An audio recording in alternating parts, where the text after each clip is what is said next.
Hello students, my name is Ajit Pathak and welcome to the Royal Group of College Bodawal online classes। ਆਪਾਂ ਜਿਵੇਂ ਕਿ ਆਪਾਂ ਕਰ ਰਹੇ ਸੀ ਪਲੈਨਿੰਗ ਪ੍ਰੋਸੈਸ ਦੇ ਬਾਰੇ। ਆਪਾਂ ਪਲੈਨਿੰਗ ਪ੍ਰੋਸੈਸ ਦੇ ਅੰਡਰ ਆਪਾਂ ਜਿਹੜਾ ਹੈ ਕੀਤਾ ਸੀਗਾ ਕਿ ਜਿਹੜਾ ਹੈ ਪਲੈਨਿੰਗ ਆਪਾਂ ਨੂੰ ਕਿਉਂ ਜ਼ਰੂਰੀ ਹੈ। ਠੀਕ ਹੈ, ਉਸ ਦੇ ਵਿੱਚ ਆਪਾਂ ਨੇ ਇਸ ਦੇ ਸਟੈਪਸ ਦੀ ਗੱਲ ਕੀਤੀ ਸੀ, ਕਿਉਂਕਿ ਆਪਾਂ ਗੱਲ ਕੀਤੀ ਸੀ ਕਿ ਜਿਹੜੀ ਹੈ ਹਰ ਇੱਕ ਫਰਮ ਹੈ ਉਹਦੇ ਲਈ ਡਿਫਰੈਂਟ ਸਟ੍ਰੈਟਜੀਜ਼ ਹੁੰਦੀਆਂ ਨੇ, अलग ਜਿਹੜਾ ਹੈਗਾ ਪਲੈਨਿੰਗ ਪ੍ਰੋਸੈਸ ਹੁੰਦਾ ਹੈ। ਆਪਾਂ ਇੱਕ ਪਲੈਨਿੰਗ ਪ੍ਰੋਸੈਸ ਦੂਸਰੀ ਫਰਮ ਦੇ ਲਈ ਕੋਈ ਇਹੋ ਜਿਹਾ ਨਹੀਂ ਹੈ ਕੋਈ ਪਾਰਟਿਕੂਲਰ ਫਾਰਮੂਲਾ ਹੋਵੇ ਕਿ ਆਪਾਂ ਇੱਕ ਜਿਹੜੀ ਹੈਗੀ ਪਲੈਨਿੰਗ ਇੱਕ ਫਰਮ ਦੇ ਲਈ ਅਗਰ ਆਪਾਂ ਚੂਜ਼ ਕਰ ਰਹੇ ਹਾਂ ਤਾਂ ਸੈਕਿੰਡ ਦੇ ਉੱਪਰ ਵੀ ਉਹੀ ਜਿਹੜੀ ਹੈਗੀ ਅਪਲਾਈ ਹੋਊਗੀ।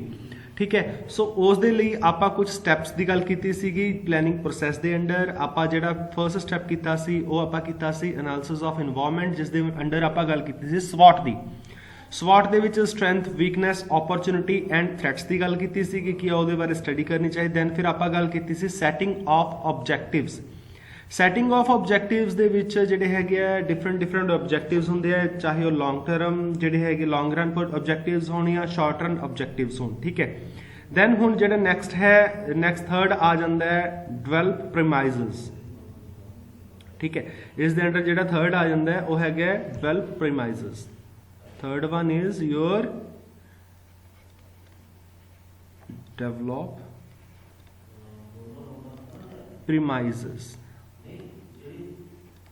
develop premises ਹੁਣ ਕੀ ਹੈ premises ਕੀ ਨੇ? ਕੁਝ assumptions ਹੁੰਦੀਆਂ ਨੇ, ਕੁਝ assumptions ਹੁੰਦੀਆਂ ਨੇ ਜਿਹੜੀ ਕਿ ਆਪਾਂ ਲੈ ਕੇ ਚੱਲਦੇ ਹਾਂ। ਠੀਕ ਹੈ, these assumptions about the future on the basis of which plans will be ultimately formulated। ਠੀਕ ਹੈ, ਇਹ ਜਿਹੜੀਆਂ ਨੇ ਅਜ਼ੰਪਸ਼ਨਸ ਨੇ ਇਹ ਫਿਊਚਰ ਦੇ ਨਾਲ ਰਿਲੇਟਡ ਹੁੰਦੀਆਂ ਨੇ, ਫਿਊਚਰ ਬੇਸਡ ਹੁੰਦੀਆਂ ਨੇ।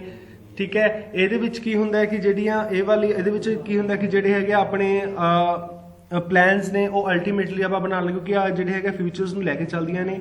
ਤੇ ਜਿਹੜੀਆਂ ਪਲੈਨਿੰਗ ਪ੍ਰਮਾਈਜ਼ਸ ਨੇ, ਠੀਕ ਹੈ, ਇਹ ਕੀ ਹੈ ਸਕਸੈਸ ਦੇ ਵਿੱਚ ਬੜਾ ਹੀ ਜਿਹੜਾ ਹੈਗਾ ਵਧੀਆ ਰੋਲ ਪਲੇ ਕਰਦੀਆਂ ਨੇ। ਹੁਣ ਪ੍ਰਮਾਈਜ਼ਸ ਐਕਚੁਅਲ ਦੇ ਵਿੱਚ ਹੈ ਕੀ?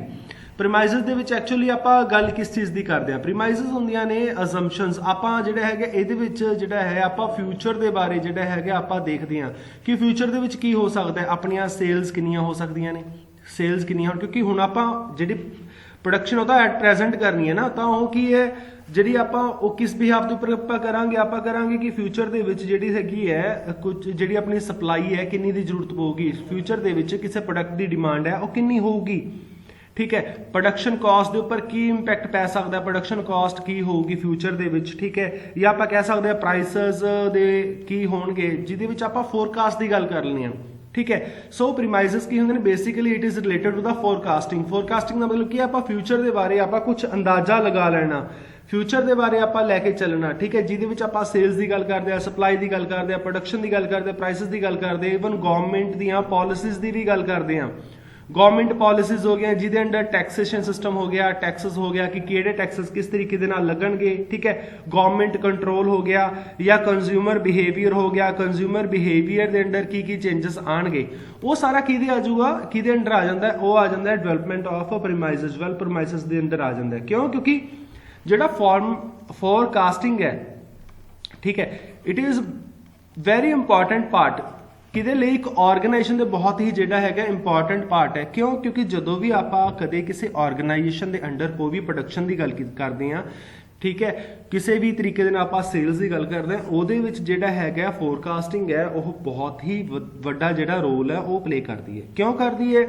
ਕਿਉਂਕਿ ਆਪਣਾ ਜਿਹੜਾ ਸਾਰਾ ਹੀ ਦਾਰਮਦਾਰ ਕਿਸ ਦੇ ਉੱਪਰ ਹੁੰਦਾ ਹੈ? ਫੋਰਕਾਸਟਿੰਗ ਦੇ ਉੱਪਰ ਹੁੰਦਾ ਹੈ। ਬਿਕੋਜ਼ ਆਫ ਕੀ ਹੈ ਕਿ ਕੰਜ਼ਿਊਮਰ ਦਾ ਬਿਹੇਵੀਅਰ ਹੈ ਉਹ ਵੀ ਫੋਰਕਾਸਟਿੰਗ ਦੇ ਉੱਪਰ ਡਿਪੈਂਡ ਕਰਦਾ ਹੈ ਕਿ ਆਉਣ ਵਾਲੇ ਟਾਈਮ ਦੇ ਵਿੱਚ ਨਿਊ ਟੈਕਨੋਲੋਜੀ ਜਿਹੜੀ ਹੈਗੀ ਕਿੰਨੀ ਚੇਂਜ ਹੋਊਗੀ, ਜਿਹੜੇ ਕੰਜ਼ਿਊਮਰਸ ਉਹਨਾਂ ਦਾ ਬਿਹੇਵੀਅਰ ਕੀ ਹੋਊਗਾ, ਉਹ ਕਿੰਨਾ ਜਿਹੜੇ ਹੈ ਪ੍ਰਾਈਸਸ ਨੇ ਐਕਸਪੈਕਟ ਕਰਦੇ ਕਿਸੇ ਪ੍ਰੋਡਕਟ ਨੂੰ ਲੈ ਕੇ।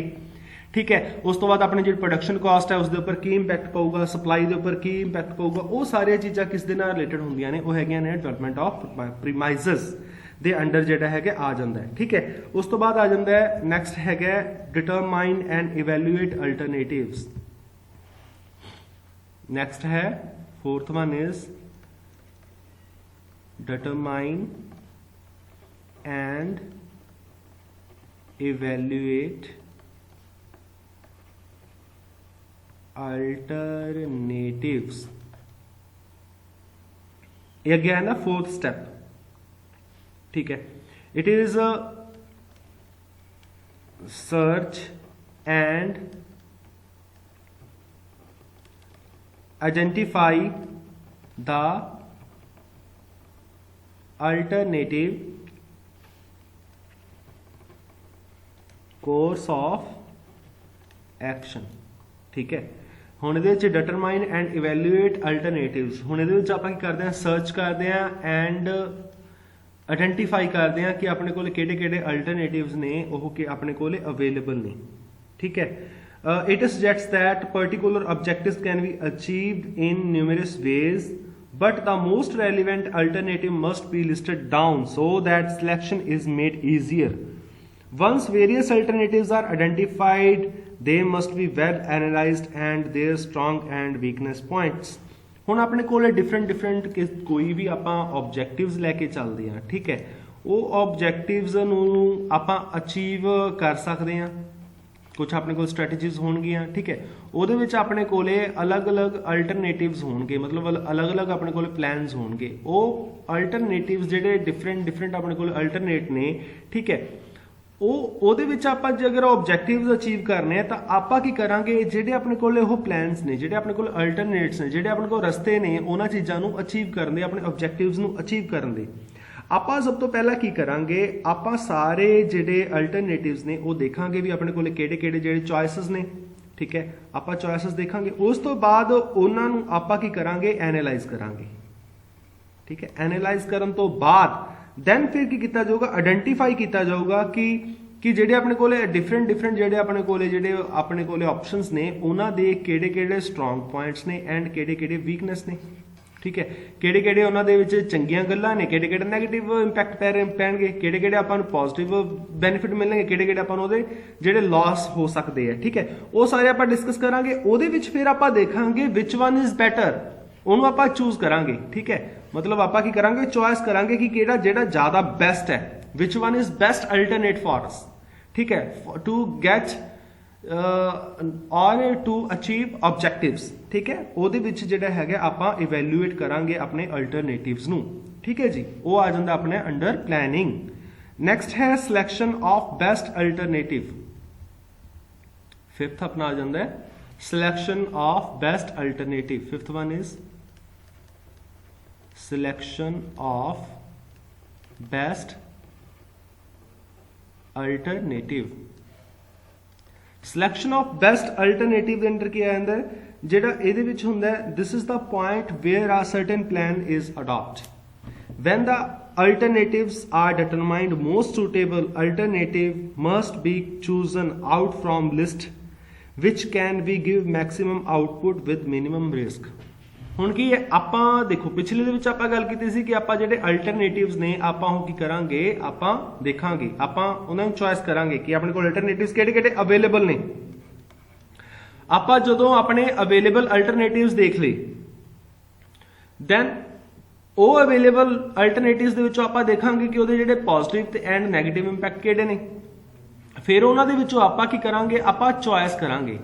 ਚੋਇਸ ਕਿਹਦੀ ਕਰਾਂਗੇ, ਉਸ ਵਾਲੇ ਅਲਟਰਨੇਟ ਦੀ ਜਿਹੜਾ ਆਪਾਂ ਨੂੰ ਜ਼ਿਆਦਾ ਬੈਨੀਫਿਟ ਦੇ ਰਿਹਾ ਹੈ, ਜੋ ਆਪਾਂ ਨੂੰ ਬੈਨੀਫਿਟ ਜ਼ਿਆਦਾ ਦੇ ਰਿਹਾ ਹੈ ਐਂਡ ਆਪਾਂ ਨੂੰ ਆਪਣੇ ਆਬਜੈਕਟਿਵਸ ਨੂੰ ਅਚੀਵ ਕਰਨ ਦੇ ਵਿੱਚ ਜਿਹੜੀ ਹੈਲਪ ਕਰ ਰਿਹਾ ਹੈ। ਠੀਕ ਹੈ, ਸੋ ਜਿਹੜਾ ਉਹ ਆਬਜੈਕਟਿਵ ਨੂੰ ਅਚੀਵ ਕਰਨ ਦੇ ਵਿੱਚ ਹੈਲਪ ਕਰੂਗਾ, ਉਹਦੇ ਵਿੱਚ ਜਿਹੜਾ ਕੀ ਚੀਜ਼ ਕੀ ਉਹਦੀ ਜਿਹੜੀ ਕੁਆਲਿਟੀ ਹੋਣੀ ਚਾਹੀਦੀ ਹੈ, ਉਹਦੇ ਵਿੱਚ ਹੋਣਾ ਚਾਹੀਦਾ ਕਿ ਆਪਣੀ ਜਿਹੜੀ ਆਪਣੇ ਕੋਲ ਜਿਹੜੀ ਇੱਕ ਤਰੀਕੇ ਜਿਹੜੀ ਆਪਣੀ ਪ੍ਰੋਡਕਸ਼ਨ ਹੈ ਉਹ ਮੈਕਸਿਮਮ ਹੋਵੇ ਤੇ ਆਪਣੇ ਜਿਹੜੇ ਪ੍ਰੋਫਿਟਸ ਨੇ ਉਹ ਕੀ ਹੋਣ, ਮੈਕਸਿਮਾਈਜ਼ ਹੋਣ। ਠੀਕ ਹੈ, ਆਪਣੇ ਪ੍ਰੋਫਿਟਸ ਕੀ ਹੋਣ, ਮੈਕਸਿਮਮ ਹੋਣ ਤੇ ਮੈਕਸਿਮਮ ਆਊਟਪੁੱਟ ਹੋਵੇ। ਆਊਟਪੁੱਟ ਵੀ ਕੀ ਹੈ, ਮੈਕਸਿਮਮ ਹੋਵੇ, ਮੈਕਸਿਮਮ ਆਊਟਪੁੱਟ ਹੋਵੇ ਜਾਂ ਪ੍ਰੋਡਕਸ਼ਨ ਮੈਕਸਿਮਮ ਹੋਵੇ ਐਂਡ ਪ੍ਰੋਫਿਟਸ ਮੈਕਸਿਮਾਈਜ਼ ਹੋਣ। ਤੇ ਪ੍ਰੋਫਿਟਸ ਮੈਕਸਿਮਾਈਜ਼ ਕਿਵੇਂ ਹੋਣਗੇ, ਜਦੋਂ ਆਪਣੇ ਕੋਲੇ ਜਿਹੜੇ ਲਾਸ ਨੇ, ਲਾਸ ਕਹਿ ਸਕਦੇ ਹੋ ਤੁਸੀਂ। ਠੀਕ ਹੈ, ਜਾਂ ਆਪਾਂ ਕਹਿ ਸਕਦੇ ਹਾਂ ਜਿਹੜਾ ਆਪਣਾ ਰਿਸਕ ਹੈ ਉਹ ਕੀ ਹੈ, ਜਦੋਂ ਮਿਨੀਮਮ ਹੋਏਗਾ। ਮਤਲਬ ਆਪਾਂ ਨੇ ਉਹ ਵਾਲੇ ਜਿਹੜਾ ਹੈਗਾ ਅਲਟਰਨੇਟ ਨੂੰ ਚੂਜ਼ ਕਰਨਾ ਹੈ ਜੋ ਆਪਾਂ ਨੂੰ ਮੈਕਸਿਮਮ ਆਊਟਪੁੱਟ ਦੇ ਰਿਹਾ ਹੈ ਵਿਦ ਮਿਨੀਮਮ ਰਿਸਕ। ਠੀਕ ਹੈ, ਜਾਂ ਆਪਾਂ ਨੂੰ ਮੈਕਸਿਮਮ ਪ੍ਰੋਡਕਸ਼ਨ ਦੇ ਰਿਹਾ ਹੈ with minimum cost, minimum risk.